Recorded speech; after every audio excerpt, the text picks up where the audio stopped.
Belanda banyak menyisakan, baik tentang kematian pasukan dari negara Belanda bahkan dari pasukan Nanggro Aceh Darussalam. Hingga saat ini pemerintah kerajaan Belanda sangat haru dan menghormati warga Aceh yang merawat dengan rapi kuburan tersebut. Mereka tidak bisa habis berpikir bahwa bangsa yang dijajah mau merawat makam para penjajahnya. Kuburan-kuburan Belanda yang ada di Nanggro Aceh Darussalam adalah kuburan militer Belanda. Kuburan Kerkhoff di Aceh adalah kuburan militer Belanda yang terletak di luar negara Belanda yang terluas di dunia. Nah, sebelum kita melanjutkan sejarah Aceh vs sejarah Belanda, beri support dulu kepada tim informasi Asia dengan cara tekan tombol subscribe dan like agar channel ini terbangun dengan sejarah Aceh dan sejarah internasional.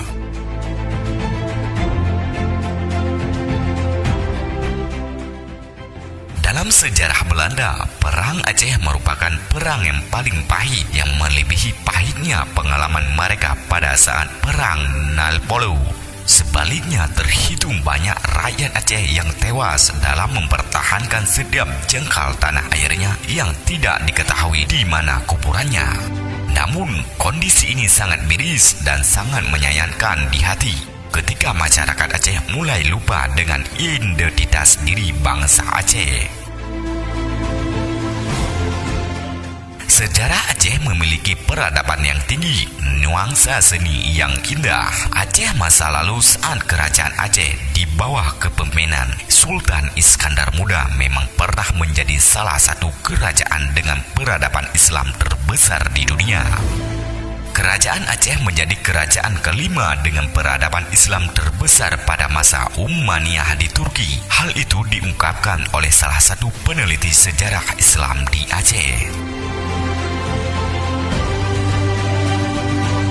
Sultan Iskandar Muda putra dari Sultan Alauddin Samsur Shah yang merupakan putra Sultan Abdul Jalil bin Sultan Alaidiread Shah.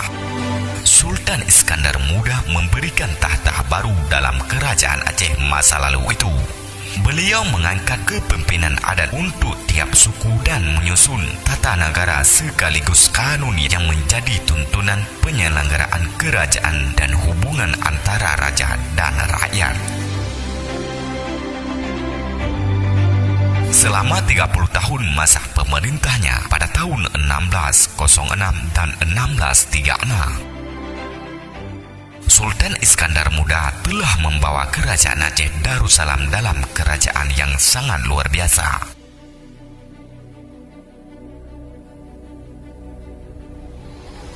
Tidak mengherankan memang jika kerajaan Aceh masa lalu menjadi peradaban Islam terbesar kelima di dunia. Seperti yang kita ketahui bahwa kerajaan Aceh sendiri adalah kerajaan Islam pertama di Indonesia.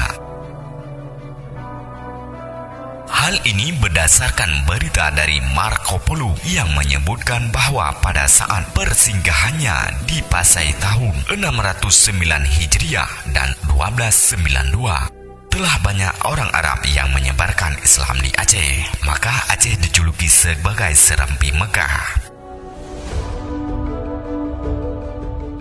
Sebelum Indonesia merdeka dan sebelum dari tanah Jawa itu ada peradaban Islam, Aceh sudah terlebih dahulu menjadi negara Islam yang ditakuti dan disegani oleh negara luar. Begitu pula berita dari Ibnu Battuta, mengembara Muslim dari Maghribi yang ketika singgah di Aceh pada tahun 746 Hijriah dan 1340, menuliskan bahwa di Aceh telah terbesar mazhab Syafi'i. Adapun peninggalan tertua dari kaum muslim yang ditemukan dari Indonesia di Gresik, Jawa Timur merupakan komplek makam Islam yang salah satunya adalah makam seorang muslim bernama Fatimah binti Maimun yang berasal dari Nanggro Aceh Darussalam. Pada makam tertulis angka tahun 475 Hijriah dan 1082 Masehi, yaitu pada zaman kerajaan Singasari. Diperkirakan makam-makam ini bukan dari penduduk asli, melainkan makam para pendatang dari Arab bahkan dari Nanggro Aceh Darussalam.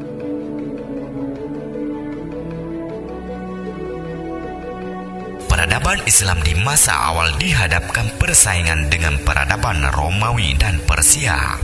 Meski Islam lahir di sebuah jazirah yang tandus dan tidak menarik, namun lambat laun Islam justru menggeser dua imperium besar tersebut. Secara perlahan namun pasti Islam berhasil melakukan pembebasan sampai ke batas barat Afrika Utara, Maroko,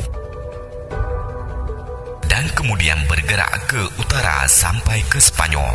Dari arah laut Mediterania, pembebasan dari sampai kawasan Balkan ke arah Asia Kecil, Futuhan diraih sampai ke Samarkand, dan ke arah timur, pembebasan diraih sampai ke bagian barat India. Ini adalah sebuah pencapaian prentisu yang menjadikan Islam ketika itu sebagai peradaban terbesar di dunia.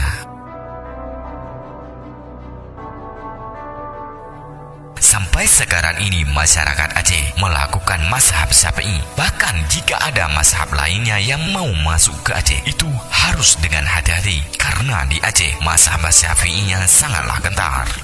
Masyarakat Aceh tidak boleh diusik sama sekali, yaitu dari agama dan negara mereka. Kalaupun ada yang berani mengusik mereka di antara dua itu, maka bersiap-siaplah mereka akan ditebas dengan peperangan yang sangat besar.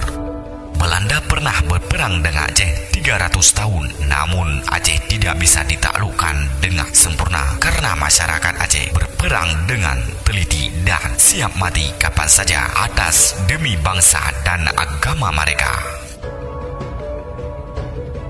Peradaban Islam juga telah dicatat oleh sejarah sebagai populer kebangkitan pengetahuan. Ketika Islam mencapai masa keemasan peradabannya, termasuk di sektor ilmu pengetahuan, orang Eropa masih berada dalam kegelapan. Mereka masih hidup dalam kebodohan dan keterbelakangan. Namun orang-orang Eropa akhirnya belajar ke dunia Islam, dan Islam pun dengan murah hati mau mengajar ilmu pengetahuan yang dimiliki kepada orang-orang Eropa tersebut.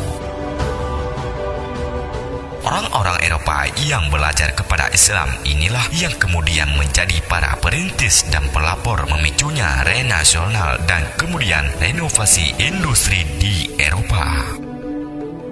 Namun apa yang terjadi? Sayang seribu sayang, bangsa Aceh sudah hilang identitas dan semangat dalam menjalani kehidupan sehari-hari mereka. Hal tersebut terjadi karena rasa peduli sejarah masyarakat Aceh sudah hilang.